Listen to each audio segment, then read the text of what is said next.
Hello, BookTube, and welcome back to Garb August 2025. This is a beloved BookTube event created by Ollie at Criminali to celebrate the reading of trash. What you're supposed to do in August of this horrible, fraught year is to stop worrying and just read garbage.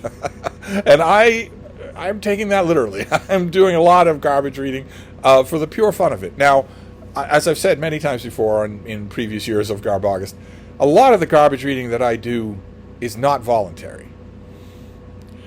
And it's not fun garbage. It's a book where the author thinks that they've written something sublime, but the thing is terrible. Absolutely terrible. Now that is both professional. I do a lot of reviewing for American trade journals, and that's all I get. Almost all I get. I'm willing to do handsprings when I get a book that isn't trash.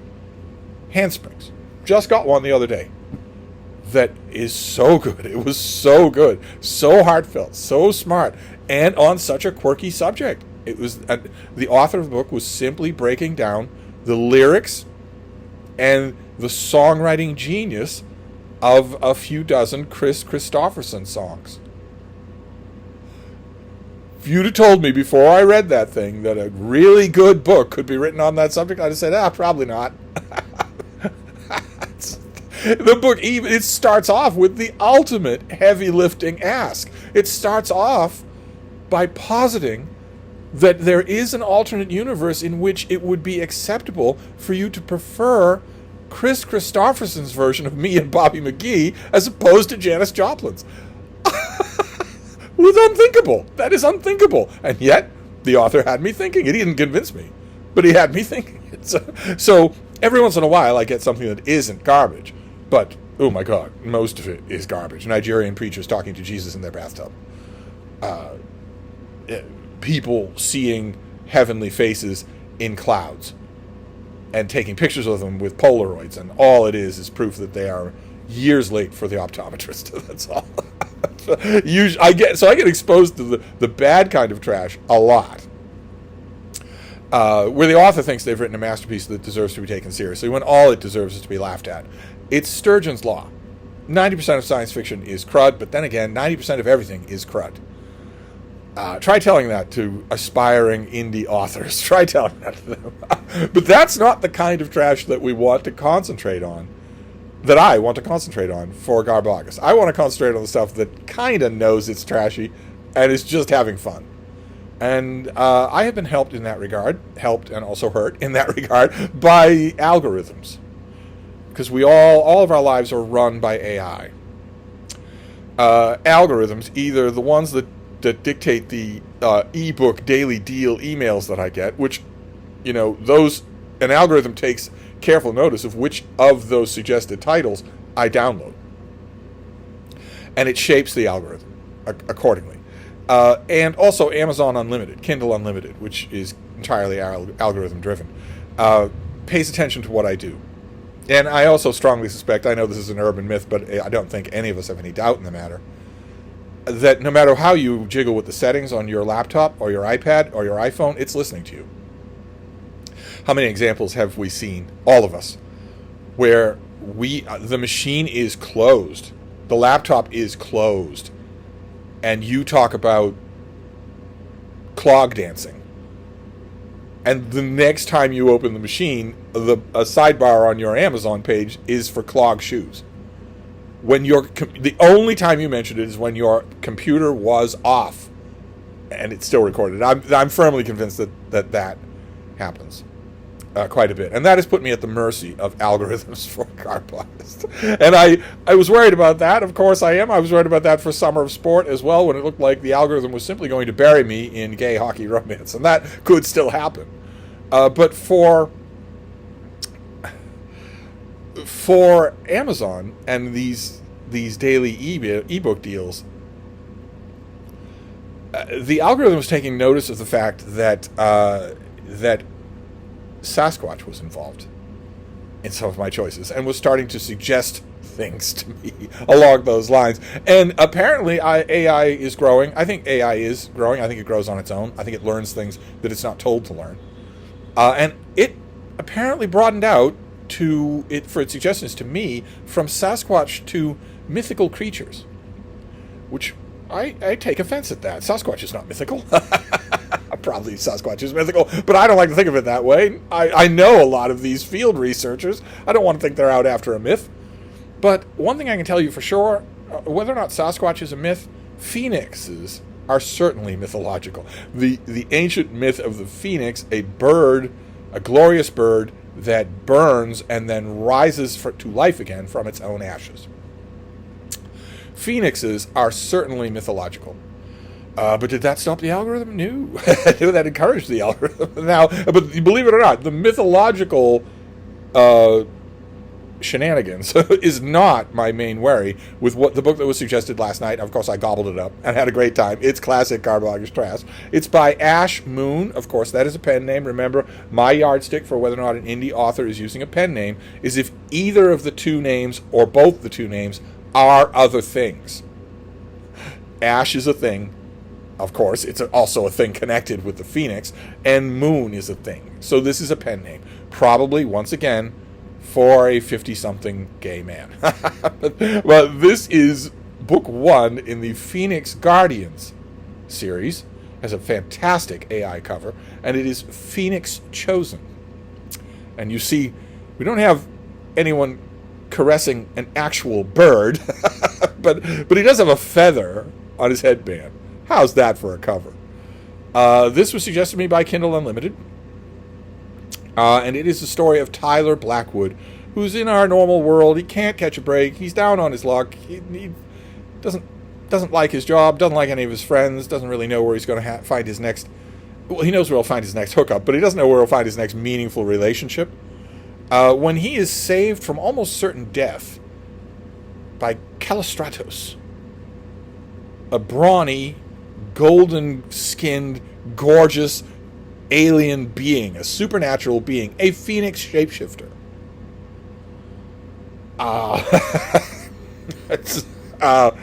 And Callistratos very much likes the look of Tyler Blackwood and has ideas in mind. Callistratos is an alpha. Some of you are recognizing these terminologies. It took me a while. It was a while before I started really picking up on what horrible bramble patch I was wandering into. Callistratos is an alpha. Tyler Blackwood is just an ordinary guy. He's an ordinary schlub from our world. Not that ordinary, because he is kind of gorgeous. He's described as, easy on the eyes. The looks decent wagon didn't pass him by, to quote a country song that only Sarah is going to know. The looks decent wagon didn't pass him by. So it's understandable why Callistratos would be struck with him. But Callistratos being an alpha, he is a shapeshifter. He's a phoenix shapeshifter. He takes Tyler Blackwood to a mystical realm, which is full of shapeshifter supernatural beings. They all like the cut of Tyler Blackwood's jib, so to speak. But because Callistratos is an alpha, he's not just interested in saving young men. He's also interested in impregnating them. Yes, indeed, BookTube, this is an mpreg novel. Now, Tyler Blackwood, if you told him that at the beginning of this book, would say, what on earth are you talking about? Men can't get pregnant, but omegas can. In mpreg fiction. If you've never heard of this before, first of all, I envy you, but there's an enormous teeming subculture out there of fiction set in a shared reality of mpreg, where there are classes of men. And alphas are one of them, but omegas are another. And one class of man can get pregnant. Tyler immediately gets pregnant in this book. He doesn't believe in omegas, but he is one. So we get the outsider's view of that whole arrangement, which I remember being just stunned when I realized that this was years ago. I read an mpreg book, my first one, and I was stunned, and I was trying to piece out, what does all of this mean?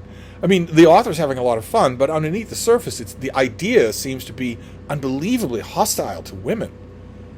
It's like you're creating gay fiction in which there aren't any women anywhere. Where right now in gay fiction, the impediment, if you want to call it that, is the same as in gay life in reality. if idiot fascist enabler David Rubin wants to have kids, he has to buy them. He and his partner cannot engender children. They have to buy them. In Indonesia, same as everybody else. I have to go to Indonesia and buy children. And some corners of gay fiction, especially indie gay fiction, well, obviously indie gay fiction, there's never, to the best of my knowledge, there's never been a mainstream published mpreg book. Certain corners of indie gay fiction very much like that idea. They want there to, you can be women in the story, but really they want them out, and they want pregnancy to be part of the storyline. And the way to do that is to create a category of man who can get pregnant. And that's what Ash Moon does in this book. And since Tyler is total innocent to this world, and since he's coveted by Callistratos' other shapeshifter supernatural beings, he learns pretty quick. It's a pretty quick learning curve. And that element of this book was interesting, but not interesting enough to save it from being trash.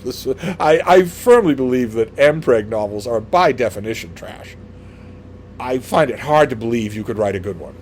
Although some of the writers do a bit of what science fiction fans are going to howl when I say this, but some of the writers do a bit of what we would have to call world building.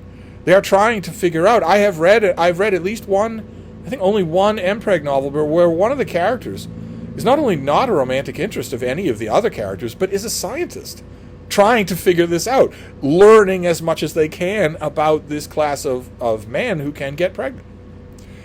So it's not always just an easy out. It is in this book. It is in this book. And I enjoyed it for the trash that it was. It is hot and steamy, almost from the first page all the way to the end. And with more to come. This ends on a cliffhanger. So I'm assuming this was served up to me by Kindle Unlimited, but I'm assuming that it is part of a series of at least 2 books. There's got to be a second book, because this can't be new. Kindle Unlimited doesn't usually do that, but I haven't checked. I enjoyed it, probably enough to go on to the next book.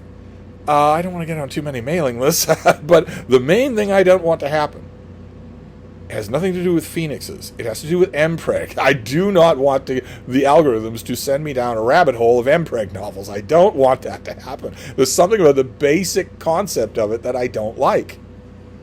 I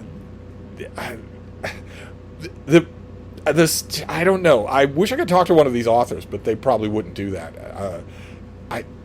There's something about the basic concept that I don't like. Pregnancy, procreation, is an integral part of heterosexual relationships. It is not a part of homosexual relationships, and I don't see why.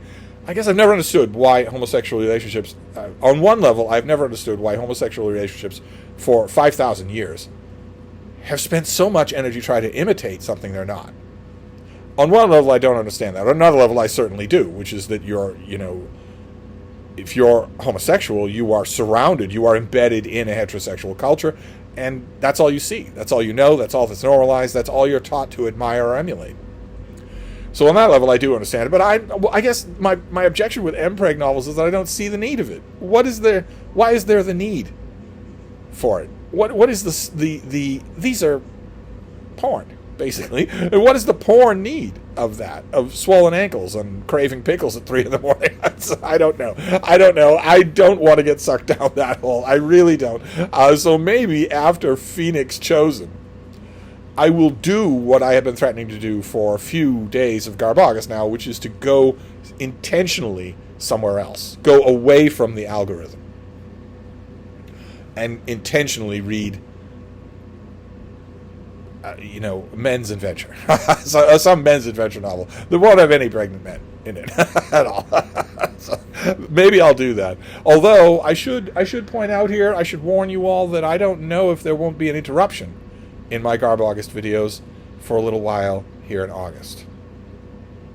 There could be an interruption coming. I thought I should mention that. I'll mention it in a few videos today, just so that you are psychologically prepared for fewer videos or none in the course of a day. I don't like to let the side down for Garb August. I don't like to let the side down for any of the events that I'm doing, but nevertheless, could happen. We will see. But anyway, that's my report for today. Oh God. So I will wrap this up and hope for the best from the algorithm tonight. Thank you.